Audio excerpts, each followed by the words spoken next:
nagingin ng kaunting tulong.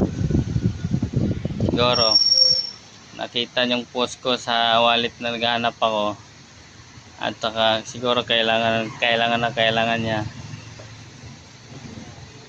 Yun, lumalaban pa rin ng patas kasi kahit may problema siya, ginagawa niya is naghanap siya ng paraan, hindi siya gumagawa ng masama. Pero meron naman akong kaunti tira sa Gcash ko, kaysa isusugal ko din matatalo, edi ibigay ko na lang, baka sakaling namang makatulong sa kanya. At saka totoo naman sinasabi niya kasi binibigyan niya ako ng picture ng nanay niya na namatay.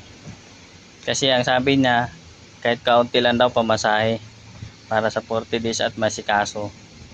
Yun lang po, laban lang kahit anong hirap sa buhay.